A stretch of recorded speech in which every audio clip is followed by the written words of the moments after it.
Now, this lost or even forgotten sacred site near Welshpool is steeped in history and legend, but it remains a possibly important piece of Celtic history and mystical tradition, I guess.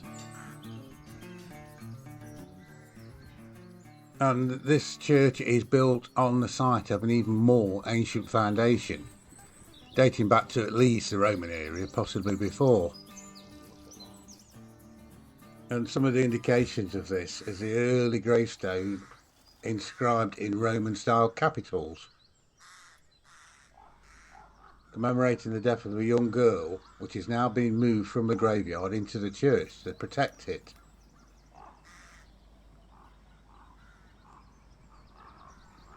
Side of that.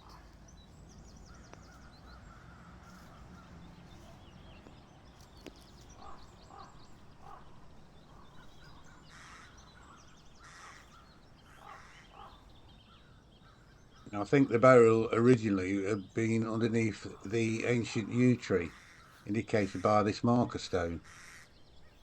Now, the roughly engraved text on the possible glacial boulder has been identified as Romano-British, and it's been interpreted to reveal that it marked the grave of Rustica, a 13-year-old daughter of Paternius.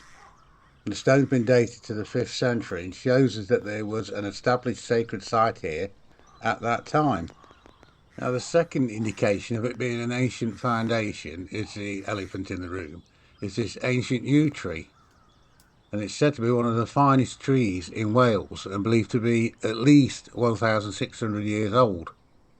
Now, I've compared it with other ancient yew trees I've visited over the years, and some of them are said to be 3,000–4,000 years old. And I put this one on a par with some of them, although they are notoriously hard to age. But this could easily predate the Romans and go into the Druid era. Now, as you can see, the ancient yew was split into 4 trunks. And interestingly, 3 of these are female and the 4th is male. Some people may argue that the tree is more than one. There could be a couple here, but this is how yew trees go as they age. And it has spread out wildly. It's gorgeous.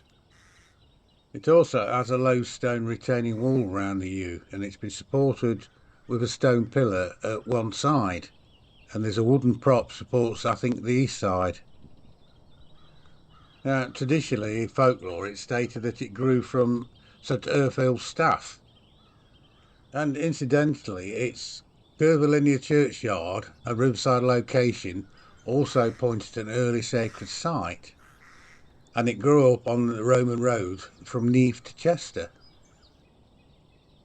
Now, the early church was dedicated to St Erfyl, and she was a daughter of St Padden and a cousin of Cadfan, and she was an early 4th or 5th century Welsh saint with very little knowledge of her life, but she is believed to have settled here in what was then a remote and peaceful sacred spot for a life of contemplation and prayer, and founded the church here around that time. Some even believe she was buried beneath the inscribed stone in the churchyard, but there's no evidence of that. Now, St Erfyl's well was also located to the northwest of the church. It was arch-shaped and water flowed through a spout. Sadly, the only well associated with it was drained during the late Victorian era, and I think its canopy was used elsewhere. And its waters were said to have curing ability, and it was used as baptismal water in the church. Much of the fabric of this church date from 1870, but several elements inside the church were recovered from an earlier building on the site, including medieval font and shrine. Now, the 15th century shrine was originally recessed into the wall of the medieval church, and this screen is oak and is held together with oak pegs, and is thought to have originally surrounded a statue of St Erfyl.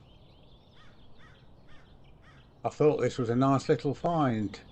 Let me know what you think in the comments.